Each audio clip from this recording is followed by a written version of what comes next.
In today's notes, we are going to talk about what it means for figures to be similar. Last chapter, we discussed congruent figures. Congruent figures were figures that had the same shape and the same size. So the corresponding angles were congruent and the corresponding sides were congruent. In similar figures, they have the same shape, but they have different sizes.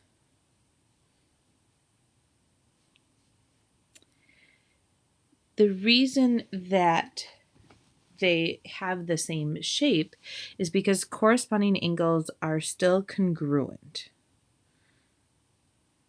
However, now instead of the corresponding sides being congruent like they were in congruent figures, in similar figures, we say that the corresponding sides are proportional. Proportional means that we would have equal ratios. So if I look at the ratios of corresponding sides, those ratios would be equal no matter which pair of corresponding sides I compare as a ratio. When we write that two figures are similar, the symbol that we use is the single squiggle. It's like a tilde in Spanish class. So if you look at my diagram here, you can see that I have two similar triangles. And so if we look and try to match up the corresponding parts, we can see that angle A is congruent to angle X, angle B is congruent to angle Y, and angle Z is congruent to angle C. Then, just like we did for congruence, we can write a similarity statement, which is a statement that states which figures are similar to one another. And just like before with congruent statements, the order that we write these out in is important. So if I say triangle ABC is similar, I would say to triangle XYZ. So I want to make sure that those matching angles correspond within the statement. So A matches with X, B matches with Y, and C matches with Z.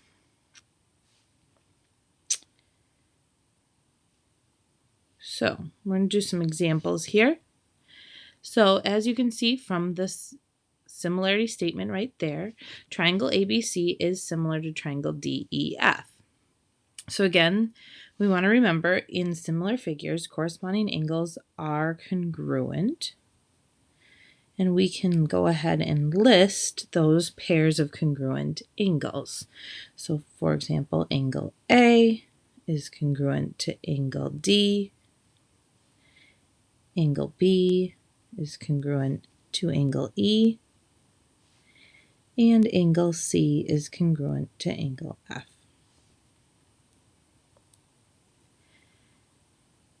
Corresponding sides now, because these figures are not the same size, but they have all been scaled the same amount, we say that the corresponding sides are proportional.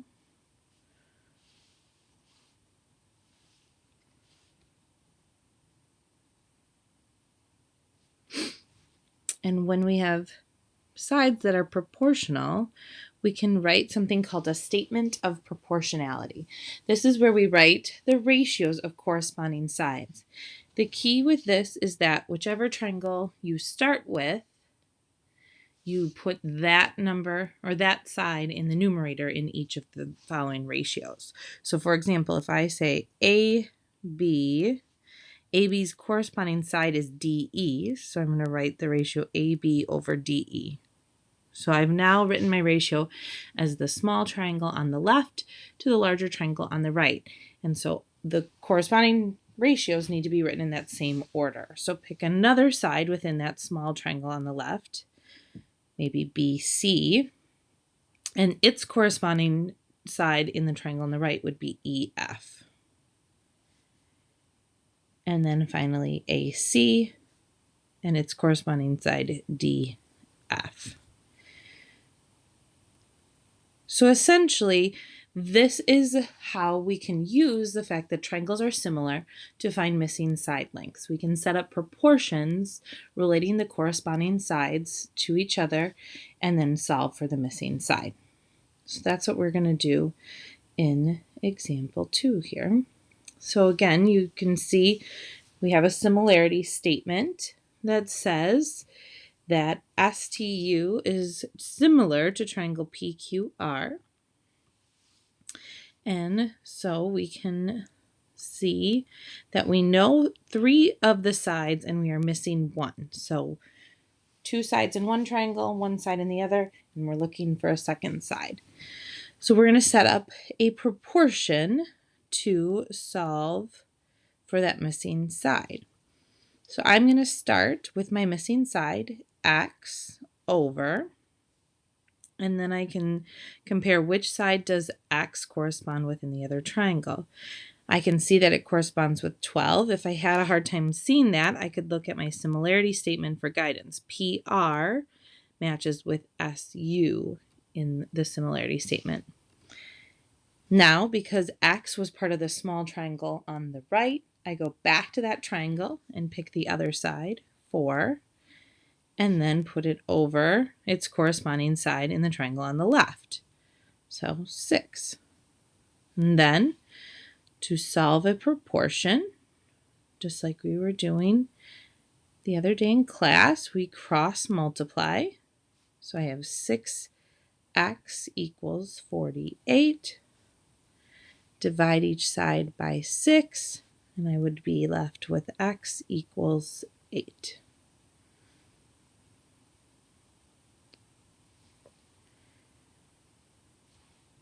So one more example like that. Now we have 2 quadrilaterals that are similar.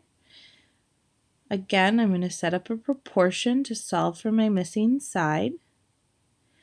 I'm going to start with the side that I don't know. So x, that's a missing side in the figure on the right. I can see that it's a longer side, so it corresponds with the longer side in the figure on the right. So that is 12, or left, I'm sorry. Go back then to the figure on the right. The other side I know in there is 12, and that corresponds with 8 in the figure on the left. Cross multiply, so 8x equals 144. Divide each side by 8, and we get x equals 18. One more thing to note here. When we look at those ratios of corresponding sides within our triangles, we sometimes refer to one of those ratios as the scale factor. And the scale factor is a ratio of corresponding sides.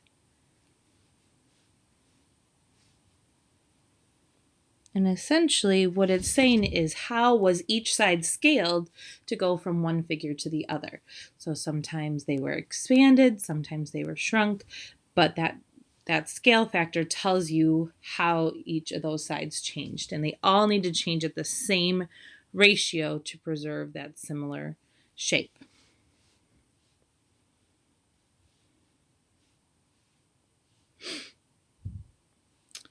So moving on to the back, just a little bit more application of this skill. So now we're going to practice finding the scale factor.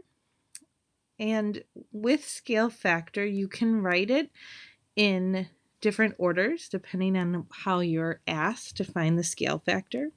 So if we look at this one, we see that it says find the scale factor of BCDE to WXYZ. So when I write my scale factor, I want to take a side from BCDE and put that in the numerator, and then a side from WXYZ and put that in the denominator. So I want to pick a pair of sides that I know the lengths of in both figures. So in the top figure, BCDE, I know 4, 3, and 6. However, in the bottom figure, WXYZ, the only side I know is XW. So that is the side I'm going to have to use to write my scale factor. And XW corresponds with BC in the top figure. So my scale factor is going to be 4 over 6. I'm taking the side that I know in BCDE and putting it over the side that I know in WXYZ. Again, making sure that they're corresponding sides. Then I can simplify the ratio. So both of those numbers are divisible by 2. So I'm left with a scale factor of 2/3. Now, in the second question, it looks very similar. The only difference is that I've switched the order. Now I want the scale factor of WXYZ to BCDE.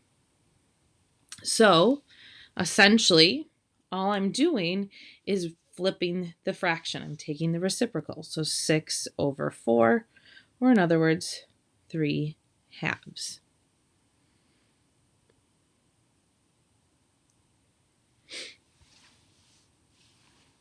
So now, if I want to find xy, the easiest way to do this is, again, to set up a proportion, but for 1/2 of my proportion, I'm just going to use my scale factor. So I'm going to use 3 over 2. 3 represents the larger figure.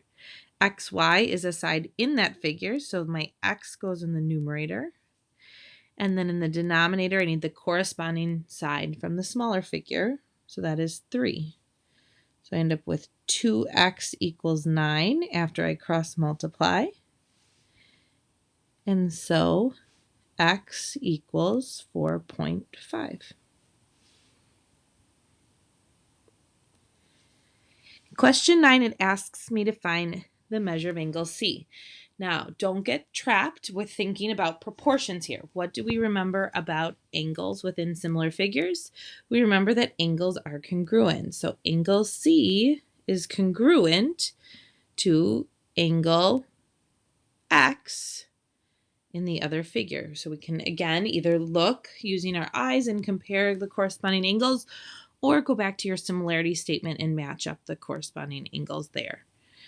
Then I can see that angle X is 117 degrees. And so since angle C and angle X are congruent, then angle C must be equal to 117 degrees.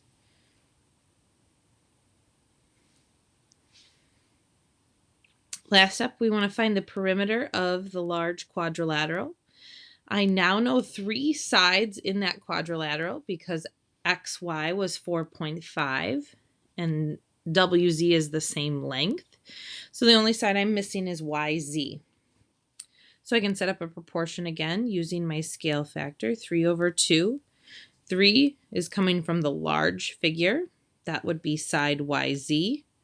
I'll call that Y.